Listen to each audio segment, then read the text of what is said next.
ರೂಪುಗೊಂಡಿರುತ್ತೀರಿ. ಅಲ್ಲದೆ ಕುವೆಂಪು ವಿಶ್ವವಿದ್ಯಾನಿಲಯದ ಸಂಶೋಧನಾ ವಿದ್ಯಾರ್ಥಿಯಾಗಿ teacher and student related variable predictors of academic achievement in Kittur Rani Chennamma residential school ಎಂಬ ಶಿವರಾತ್ರಿ ಹಬ್ಬದ ಶುಭಾಶಯಗಳನ್ನು ತಮ್ಮೆಲ್ಲರಿಗೂ ಕೋರುತ್ತಾ, ಶ್ರೀ ಸಂಸ್ಥಾನ ತರಳಿ ಮಠ ಕೇವಲ ಶಿವರಾತ್ರಿ ಜಾತ್ರೆಗೆ ಮಾತ್ರ ಸೀಮಿತವಾಗಿರುವಂಥ ಒಂದು ಕೇಂದ್ರ ಅಲ್ಲ. ಈ ಭಾಗದ ಸಾಂಸ್ಕೃತಿಕ, ಧಾರ್ಮಿಕ, ಸಾಮಾಜಿಕ ಕ್ರಾಂತಿ ಕುಲ, ಅದು ಮನುಷ್ಯ ಕುಲ, ಒರು ಜಾತಿ, ಒರು ಮತಂ, ಒರು ಧರ್ಮಂ ಅಂತ ಏನು ನಾರಾಯಣ ಗುರುಗಳು ಹೇಳಿದ್ರು, ಆ ವಿಚಾರವನ್ನು ಇಟ್ಕೊಂಡು ಮನುಷ್ಯರನ್ನಾಗಿ ನೋಡಿ ಅವರಿಗೂ ಕೂಡ ಬದುಕಲು ಒಂದು ಅವಕಾಶವನ್ನು ಮಾಡಿಕೊಡಬೇಕು, ಸಮಾಜದ ಮುಖ್ಯ ವಾಹಿನಿಗೆ ತರಬೇಕು ಅಂತೇಳಿ ಹೋರಾಟ ಮಾಡಿದಂಥ ಪುಣ್ಯ ಭೂಮಿ ಈ ತರಳಿ ಮಠ ಸಂಸ್ಥಾನ. ಈ ತರಳಿ ಮಠ ಸಂಸ್ಥಾನದಲ್ಲಿ ಅವರ ಮುನ್ನೆಲೆಗೆ ಬರೋಕ್ಕೆ ಕಾರಣೀಭೂತರಾದಂಥ ಈ ಮಹಾನ್ ವ್ಯಕ್ತಿಗಳು, ಇವ್ರನ್ನೂ ಕೂಡ ಇಂಥ ಕಾರ್ಯಕ್ರಮಗಳಲ್ಲಿ ನಾವು ನೆನೆಸ್ಕೊಳ್ಬೇಕಾಗತ್ತೆ, ಅದು ನಮ್ಮ ಕರ್ತವ್ಯ ಆಗತ್ತೆ. ಅದೇ ರೀತಿ ಕಾರ್ಯಕ್ರಮದಲ್ಲಿ ಶ್ರೀ AK ವಸಂತರವರಿದ್ದಾರೆ, ಅಧ್ಯಕ್ಷರು, ನಾರಾಯಣ ಗುರು ವಕೀಲರ ಸಂಘ ಬೆಂಗಳೂರು. ಆಮೇಲೆ ಶ್ರೀಮತಿ ಹನುಮಕ್ಕ ರಂಗಪ್ಪ ಬೋವಿಯವರಿದ್ದಾರೆ, ಅಧ್ಯಕ್ಷರು. ನಮ್ಮ ತಲೆ ಒಳಗೆ ಇರ್ಬೋದು ಬಹಳ ಜನಿಗೆ, ಆದರೆ ನಾರಾಯಣ ಗುರುಗಳು ಜನಿಸಿದ್ದು 1855, ಕೇವಲ 150 ವರ್ಷಗಳ ಹಿಂದೆ.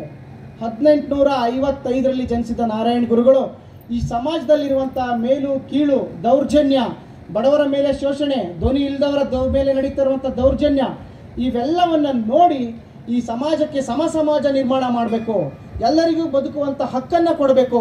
ಅದಕ್ಕೆ ಎಲ್ಲರಿಗೂ ಶಿಕ್ಷಣ ಬೇಕು, ಎಲ್ಲರಿಗೂ ಆಧ್ಯಾತ್ಮಿಕ ಚಿಂತನೆ ಬೇಕು, ಸ್ಪಿರಿಚುವಾಲಿಟಿ ಬೇಕು, ಎಜುಕೇಷನ್ ಬೇಕು, ನೀವೆಲ್ಲ ಸಂಘಟಿತರಾಗಬೇಕು ಅಂತ ಕರೆಯನ್ನು ನೀಡಿದವರು ನಾರಾಯಣ ಗುರುಗಳು. ಆ ನಾರಾಯಣ ಗುರುಗಳು ನೀಡಿದ ಕರೆಯನ್ನು ಆಧರಿಸಿ ಸಮಾಜದ ತುಳಿತಕ್ಕೊಳಗಾದಂಥ ಜನ ಎಲ್ಲರೂ ಸೇರಿ ಸಂಘಟಿತರಾದರು, ಶಿಕ್ಷಣವನ್ನು ಪಡೆದರು, ಹೋರಾಟದ ಮುಖಾಂತರ ತಮ್ಮ ಹಕ್ಕುಗಳನ್ನು ಪಡೆದರು, ಸಮಾಜದಲ್ಲಿ ಈ ಸರ್ಕಾರಗಳಲ್ಲಿ ಸಿಗುವಂಥ ಸವಲತ್ತುಗಳನ್ನ ಪಡೆದ್ರು. ಇವತ್ತು ನಾವು ನೀವು ಎಲ್ಲ ಏನು ಇವತ್ತಿನ ಜೀವನವನ್ನು ಮಾಡ್ತಾ ಇದ್ದೀವಿ, ಸುಖಕರವಾದ ಜೀವನ, ಹಳೆ ಜೀವನಗಳಿಗೆ ಹೋಲಿಕೆ ಮಾಡಿದ್ರೆ, ಹಿಂದಿನ ದಿನಮಾನಗಳಿಗೆ ಹೋಲಿಕೆ ಮಾಡಿದ್ರೆ ನಾವು ನೆಮ್ಮದಿ ಜೀವನವನ್ನು ಮಾಡ್ತಾ ಇದ್ದೀವಿ. ಆ ನೆಮ್ಮದಿಗೆ ಕಾರಣೀಭೂತರು ಯಾರು, ಆ ನೆಮ್ಮದಿ ನಮ್ಗೆ ಯಾವ ರೀತಿ ಒದಗಿ ಬಂತು ಅನ್ನೋ ಇತಿಹಾಸವನ್ನು ನಾವು ಮಾರ್ಗದರ್ಶಕರಾಗಿದ್ದಾರೆ. ನಾರಾಯಣ ಗುರುಗಳನ್ನ ಮಹಾತ್ಮ ಗಾಂಧೀಜಿಯವರು ಹಲವಾರು ಸಾರಿ ಭೇಟಿ ಮಾಡ್ತಾರೆ. ನಾರಾಯಣ ಗುರುಗಳ ತತ್ವಾದರ್ಶಗಳನ್ನು ತಮ್ಮ ಬದುಕಿನಲ್ಲಿ ರೂಢಿಸ್ಕೊಳ್ತಾರೆ ಮಹಾತ್ಮ ಗಾಂಧೀಜಿ. ಈ ದೇಶದ ಅಸ್ಮಿತೆ ಮಹಾತ್ಮ ಗಾಂಧೀಜಿ, ಈ ದೇಶದ ಏನು ನಮ್ಮ ವಿಚಾರಗಳಿದ್ದಾವೆ ಇವತ್ತಿನವರೆಗೂ ಅದೆಲ್ಲದಕ್ಕೂ ಕಾರಣೀಭೂತರವರು ಮಹಾತ್ಮ ಗಾಂಧೀಜಿ ಅಂತ ಮಹಾನ್ ವ್ಯಕ್ತಿ ನಾರಾಯಣ ಗುರುಗಳನ್ನ ಭೇಟಿ ಮಾಡಿ ನಾರಾಯಣ ಗುರುಗಳ ಆಶೀರ್ವಾದ ಪಡೆದು ಅವರ ತತ್ವಾದರ್ಶಗಳನ್ನು ತಮ್ಮ ಜೀವನದಲ್ಲಿ ಅಳವಡಿಸ್ಕೊಡ್ತಾರೆ. ಬಂಧುಗಳೇ, ಆ ನಾರಾಯಣ ಗುರುಗಳ ವಿಚಾರದ ಮೇಲೆ ಈ ತರಳಿ ಸಂಸ್ಥಾನ ಇವತ್ತು ನಡೀತಾ ಇದೆ. ಅವರು ಏನು ಆದರ್ಶಗಳನ್ನ ಕೊಟ್ಟಿದ್ರು, ಮೌಲ್ಯಗಳನ್ನ ಕೊಟ್ಟಿದ್ರು, ಅವನ್ನ ಒಳಗೊಂಡುವಂತೆ ನಾವು ಇವತ್ತು ಆ ತರಳಿ ಸಂಸ್ಥಾನ ನಡೀತಾ ಇದೆ. ರಾಜಕೀಯ ಇತಿಹಾಸದಲ್ಲಿ ಕಾಗೋಡು ತಿಮ್ಮಪ್ಪ, ಬಂಗಾರಪ್ಪ ಇವರ ಅಧ್ಯಾಯಗಳೇ ಬೇರೆ.